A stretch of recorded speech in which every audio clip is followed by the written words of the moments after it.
बिस्मिल्लाहिर्रहमानिर्रहीम। अस्सलाम वालेकुम स्टूडेंट्स। उम्मीद है आप सब खैरियत से होंगे।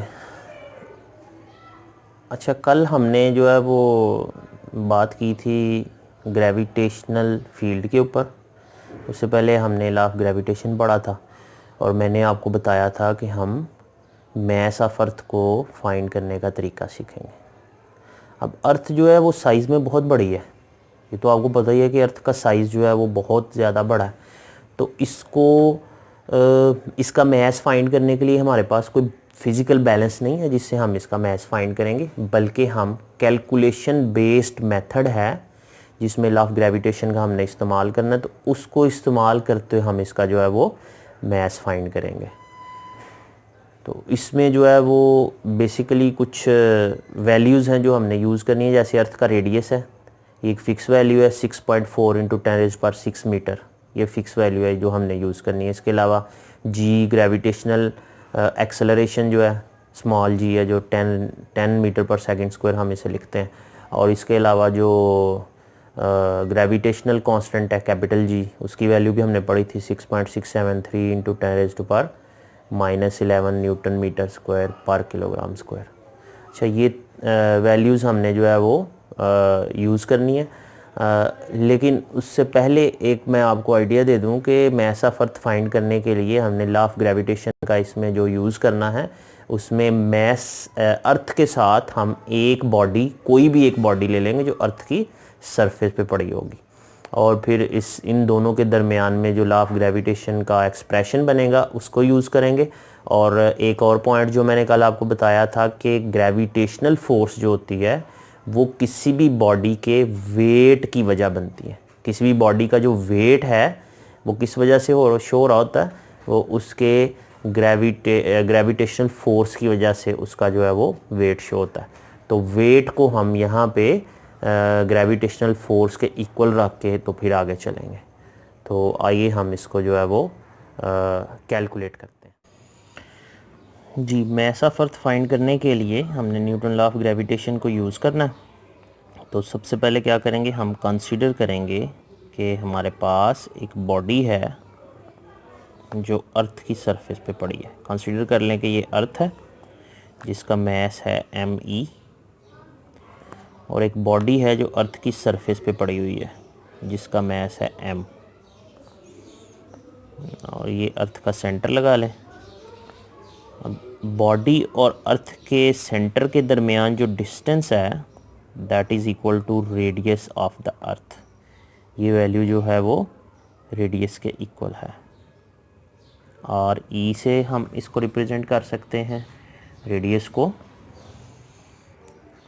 अच्छा, अब हम न्यूटन्स लॉ ऑफ ग्रेविटेशन जो है वो इसमें यूज़ करेंगे।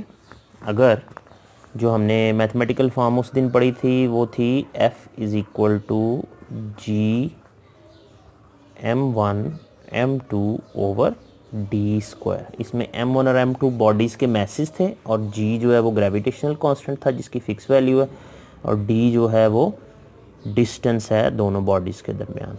तो यहाँ पे ये फार्मूला इसकी बेस पे कैसे लिखा जाएगा, इस अर्थ और इस बॉडी की बेस पे ये फार्मूला इस तरह से लिखा जाएगा, F is equal to G me मतलब मास ऑफ अर्थ, और m छोटी बॉडी का मास जो ऊपर सरफेस पे पड़ी है, और दोनों के दरमियान जो डिस्टेंस है वो r के इक्वल है। इसको r e या r आप लिख सकते हैं, आपकी बुक में r लिखा हुआ है, आप r ही लिखें। ये हमारे पास फार्मूला बनता है लॉ ऑफ ग्रेविटेशन की बेस पे। अच्छा, अब हमने कल के लेक्चर में ये पढ़ा था कि जो अर्थ की अट्रैक्शन की फ़ोर्स है उसकी वजह से बॉडी में वेट आ जाता है। तो फोर्स ऑफ अट्रैक्शन जो है gravitational force that is equal to weight of the body. Since force of gravitation is equal to weight of the body which is equal to mg। तो ये जो mg की value है ये हम यहाँ पे यूज़ कर सकते हैं। सो इक्वेशन 1 becomes, इक्वेशन 1 में ये वैल्यू पुट कर दें m की जगह पे, तो ये आ जाएगा mg is equal to G M E M over R square, R का स्क्वायर भी आना। अच्छा, अब ये जो m है ये m से कैंसिल हो गया, तो ये हमारे पास आ गई value g is equal to G M E over R square. अब हमने m फाइंड करना है, तो ये r उधर जाके मल्टीप्लाई हो जाएगा और g डिवाइड हो जाएगा, तो ये वैल्यू बन जाएगी G R square over capital G is equal to M E. So this is the equation by which we can find out the mass of the earth. कैसे फाइंड कर सकते हैं? ये जो तीनों वैल्यूज़ हैं यहाँ पे, g ग्रेविटेशनल एक्सेलरेशन है, r रेडियस ऑफ द अर्थ है फिक्स वैल्यू, और g की भी फिक्स वैल्यू, ये तीनों वैल्यूज़ यहाँ पे पुट करेंगे।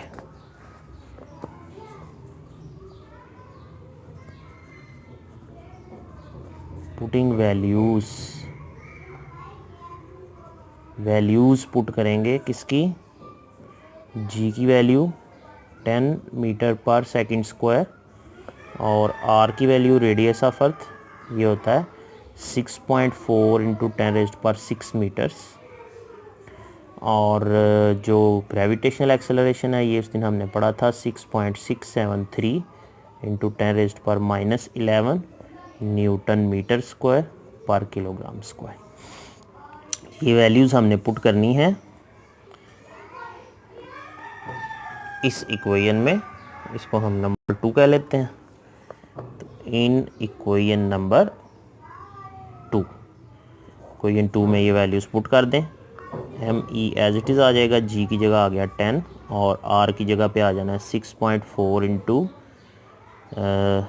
10⁻⁶ और होल पावर है 12 ओवर 6.673 इंटू 10⁻⁻11।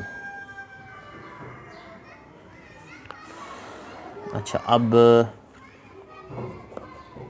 जब हम इसको सिंप्लीफाई करते हैं ये आ जाता है 4.096 इंटू 10⁻13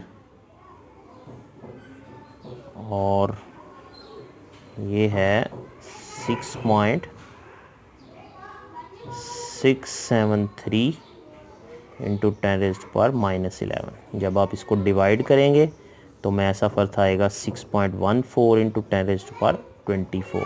मैस का यूनिट होता है किलोग्राम। तो राउंडेड ऑफ वैल्यू जो हम इसकी लिखते हैं वो है 6.0 इंटू 10⁻24 किलोग्राम। तो इस तरह से हम मैस ऑफ अर्थ की वैल्यू फाइंड कर रहे हैं बाय यूजिंग कैलकुलेशन। वैसे तो कोई ऐसा हमारे पास बैलेंस नहीं है जिससे अर्थ का मैस जो है वो फाइंड किया जा सके, लेकिन हम यहाँ पे इस लॉ ऑफ ग्रेविटेशन को यूज़ करते हुए calculation based mass of earth जो है वो फाइंड कर रहे हैं। तो आई होप आपको इसकी जो है वो समझ आई होगी। आपने देखा कि हमने अर्थ का मैस जो है बग़ैर इसको किसी बैलेंस में डाल ही नहीं सकते थे, इतना बड़ा बैलेंस ही नहीं हमारे पास, तो हमने जो है वो अर्थ का मैस फाइंड कर लिया। अच्छा, मज़े की बात इसमें ये है, अब इंटरेस्टिंग बात ये है कि हम सिर्फ अर्थ का मैस नहीं इस तरह से फाइंड कर सकते, किसी भी प्लैनेट का हम मैस, इवन मून का भी हम मैस जो है वो फाइंड कर सकते हैं, अगर इस फॉर्मूले के मुताबिक जो हमने अभी पढ़ा था कि मैस ऑफ अर्थ जब का जो हमने फार्मूला पढ़ा है m is equal to G R square over capital G। ये जो हमने फार्मूला पढ़ा है इसमें g ग्रेविटेशनल एक्सेलरेशन, अगर हमें किसी भी प्लैनेट पे या मून पे ग्रेविटेशनल एक्सेलरेशन का पता हो और उस पर्टिकुलर प्लैनेट का हमें रेडियस का पता हो, ग्रेविटेशनल कांस्टेंट तो फिक्स है, वो तो वही रहेगा। तो अगर हमें radius of a particular planet और उस पे जो ग्रेविटेशनल एक्सेलरेशन की वैल्यू है, इन दोनों का पता हो, तो हम जो है वो किसी भी प्लैनेट का या मून का जो है वो मैस फाइंड कर सकते हैं by using this formula. I hope आपको इस टॉपिक की समझ आई होगी। फर्दर डिस्कशन जो है वो हम अपने अगले लेक्चर में करेंगे। तब तक के लिए अल्लाह हाफिज़, थैंक यू।